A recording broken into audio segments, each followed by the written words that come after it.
한 남자가 침대에 누워 있습니다. 그의 몸은 차갑고 숨결은 점점 가늘어집니다.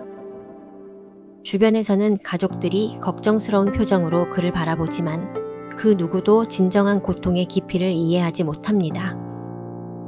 왜 나에게 이런 일이 생긴 거지? 그는 스스로에게 묻지만 답은 없습니다.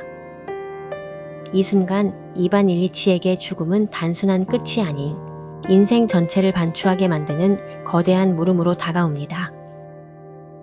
오늘은 레프 톨스토이의 걸작 중 하나, 이반 일리치의 죽음을 함께 살펴보겠습니다. 단순히 한 사람의 죽음을 다룬 이야기가 아니라 인간 존재와 삶의 의미를 깊이 성찰하게 하는 소설입니다. 지금부터 그의 삶과 죽음, 그리고 우리에게 던지는 묵직한 질문을 함께 따라가 보겠습니다.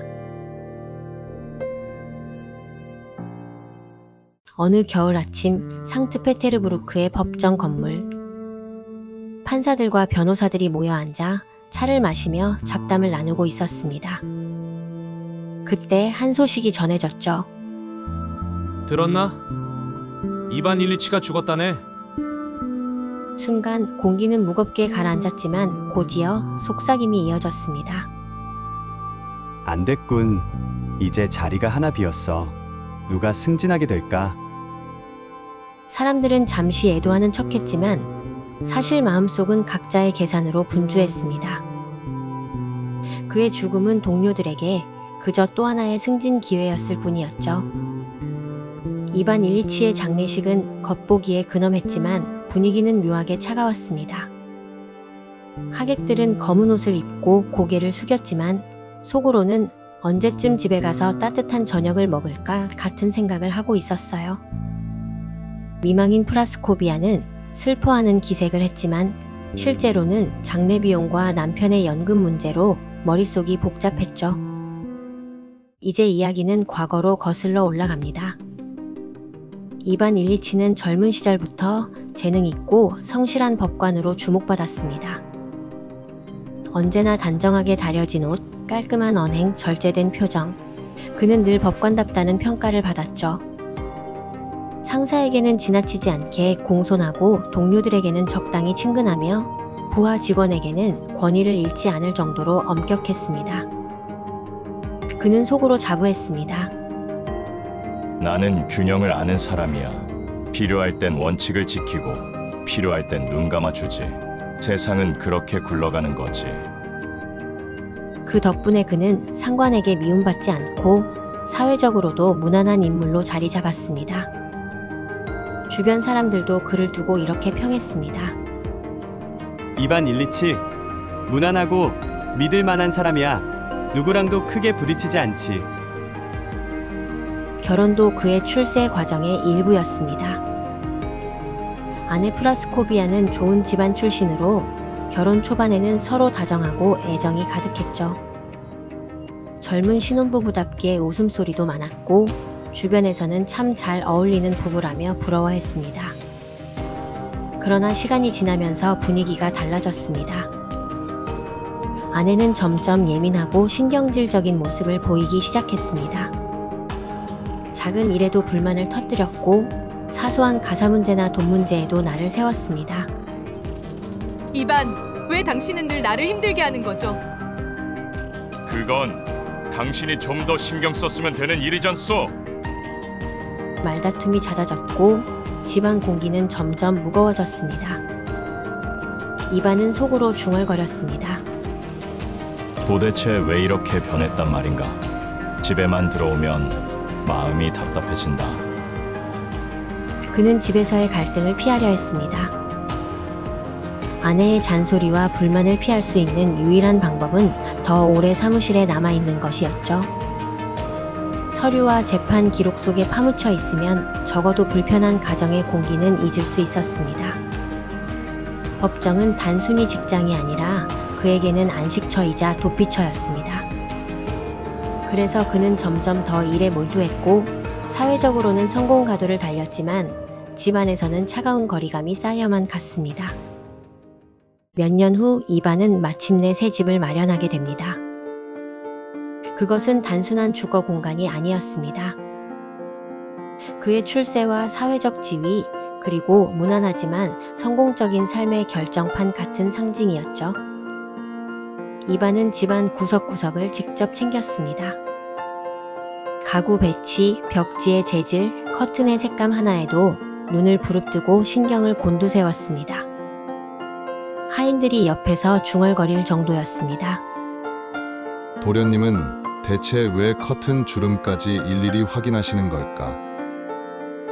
이반은 속으로 자부심을 느꼈습니다. 이 집은 내 삶의 완성이다. 이 집이 곧 내 성공을 증명한다.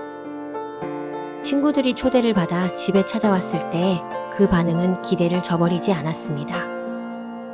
이반 페트로비치, 참 멋지군. 고급스럽고 세련됐어.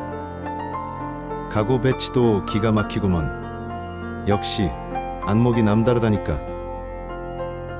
이반의 가슴은 그 말 한마디 한마디에 뿌듯함으로 차올랐습니다. 그는 마치 법정에서 승소 판결을 받은 것처럼 어깨가 으쓱해졌습니다. 그러던 어느 날 그는 마지막으로 커튼 장식을 손보려고 직접 사다리에 올랐습니다. 집안 분위기를 결정짓는 중요한 포인트라고 생각했거든요. 그는 세심하게 천을 잡아당기며 고개를 갸웃거렸습니다. 조금만 더 오른쪽으로. 아니, 왼쪽인가? 그러다 몸을 비트는 순간 사다리의 발판이 삐끗했고 이반은 반사적으로 몸을 크게 젖혔습니다. 그때 옆구리에 날카로운 통증이 번개처럼 스쳤습니다. 그는 이를 악물고 겨우 자세를 바로잡았고 다행히 떨어지지는 않았습니다. 사람들은 걱정스레 물었죠. 이반 페트로비치, 괜찮으십니까? 그는 손사래를 쳤습니다. 아, 별것 아니네. 단순한 타박상일세. 하하, 이런 걸로 걱정들 마시게. 그는 대수롭지 않게 넘겼습니다. 하지만 통증은 그날 이후 묘하게 남았습니다. 처음에는 단순한 근육통처럼 느껴졌습니다. 몸을 움직일 때만 찌릿할 뿐 쉬면 괜찮아졌거든요. 그러나 시간이 지나면서 그 통증은 은근히 깊어지고 점점 그를 괴롭히기 시작했습니다. 아침에 일어나면 옆구리가 묵직했고 식사를 할 때면 이상하게 속이 더부룩했습니다. 그는 속으로 중얼거렸습니다. 곧 나아지겠지. 의사에게 갈 정도는 아니야. 하지만 그 작은 상처가 그의 인생 전체를 바꿔놓을 시작이 될 줄은 그때는 꿈에도 몰랐습니다. 처음엔 불편한 정도였지만 시간이 지날수록 통증은 깊어졌습니다. 의사를 찾아가도 뾰족한 답은 없었죠. 위궤양일 수도 있습니다. 아니, 신장 문제 같군요. 의사들은 서로 다른 진단을 내렸고 처방은 효과가 없었습니다. 밤이면 그는 괴로운 신음을 내뱉으며 몸을 뒤척였습니다. 아, 왜 이렇게 아픈 거지? 대체 뭐가 잘못된 거야? 하지만 주위 사람들은 그의 고통을 제대로 이해하지 못했습니다. 아내는 오히려 짜증을 냈습니다. 또 아프다고요? 당신은 왜 맨날 예민하게 구는 거예요? 의사가 괜찮다잖아요. 이반은 서러움에 고개를 돌렸습니다. 자신이 죽어가고 있다는 사실을 누구도 진지하게 받아들이지 않는 듯 했죠. 병세는 빠르게 악화되었습니다. 이반의 얼굴은 헬쑥해지고 눈 밑에는 짙은 그림자가 드리웠습니다. 법원에도 나가지 못하고 집안 의자에 앉아 고통 속에서 하루하루를 보냈습니다. 그러던 어느 날 그는 하인 게라심을 바라보게 됩니다. 게라심은 시골 출신의 젊은 청년으로 순박하고 성실했죠. 다른 사람들은 이반의 신음을 귀찮아했지만 게라심만큼은 달랐습니다. 자, 발 좀 올려보십시오. 제가 잡아드리면 편할 겁니다. 그는 싫은 내색 없이 이반의 다리를 잡고 밤새 받쳐주었습니다. 이반은 눈을 감으며 속으로 중얼거렸습니다. 아, 이 단순한 친절이 이렇게 위로가 될 줄이야. 시간이 흐를수록 이반은 더욱 고통에 잠식되었습니다. 그는 거울 속에 자신을 보며 경악했습니다. 이게 나란 말인가? 내가 이렇게 망가졌단 말인가? 죽음이 다가온다는 것을 그는 느꼈습니다. 그러나 동시에 자신이 살아온 삶이 허무하게 느껴지기 시작했습니다. 내가 진정 원하는 삶을 살았던가? 아니, 늘 체면과 출세만 쫓아왔구나. 그래서 지금 이렇게 허무한 거구나. 그의 내적 독백은 점점 격렬해졌습니다. 그는 아내와 딸 그리고 동료들의 얼굴을 떠올렸습니다. 하지만 그 누구도 그의 고통을 진심으로 이해해주지 않았습니다. 오직 게라신만이 묵묵히 곁을 지켜줄 뿐이었죠. 마지막 순간 이반 일리치는 더 이상 몸을 가눌 수 없을 정도로 지쳐 있었습니다. 숨을 들이쉴 때마다 가슴이 찢어지는 듯 했고 온몸이 무겁게 짓눌리는 기분이었습니다. 그는 눈을 질끈 감고 중얼거렸습니다. 이건 너무 길다. 너무나 괴롭다. 언제 끝나는 거지? 왜 이렇게 길게 이어지는 거지? 그러나 고통의 정점에서 그는 문득 어떤 이상한 감각을 느꼈습니다. 마치 어둡고 깊은 구렁 속으로 빨려 들어가던 그의 몸이 갑자기 멈추고 그 끝에서 희미하게 빛이 보이는 듯 했죠. 그는 마음속으로 이렇게 말했습니다. 죽음은 끝이 아니구나. 이것은 시작일지도 모른다. 그 순간 이반의 얼굴은 괴로움 대신 묘한 평온으로 바뀌었습니다. 온몸이 고통에 잠겨 있으면서도 그의 눈빛에는 두려움이 사라졌습니다. 그는 마지막 힘을 짜내 가족들을 바라봤습니다.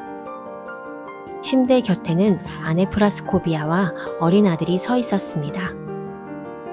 아내의 눈가는 붉게 충혈되어 있었고 아들은 겁에 질린 표정으로 아버지를 바라보고 있었습니다. 이반은 그들을 향해 미소 비슷한 것을 지으며 낮게 속삭였습니다. 미안하오. 모두에게 내가 더 따뜻하게 대해주지 못해서. 미안하오. 아내는 눈물을 터뜨렸고 아들은 아버지의 손을 꼭 잡았습니다.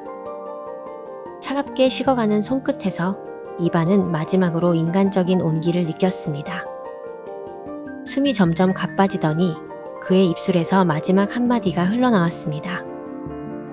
끝났어. 이제 고통은 없어. 그리고 그는 조용히 눈을 감았습니다. 마치 오랜 싸움을 끝낸 전사가 무기를 내려놓듯 홀가분하고 편안한 표정이 그의 얼굴 위에 드리워졌습니다. 주위에는 고요가 내려앉았습니다. 이제 더 이상 신음도 고통의 외침도 없었습니다.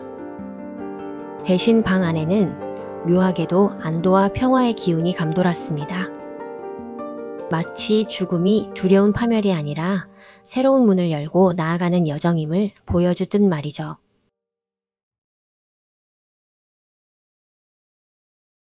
톨스토이는 이러한 과정을 매우 세밀하게 묘사합니다.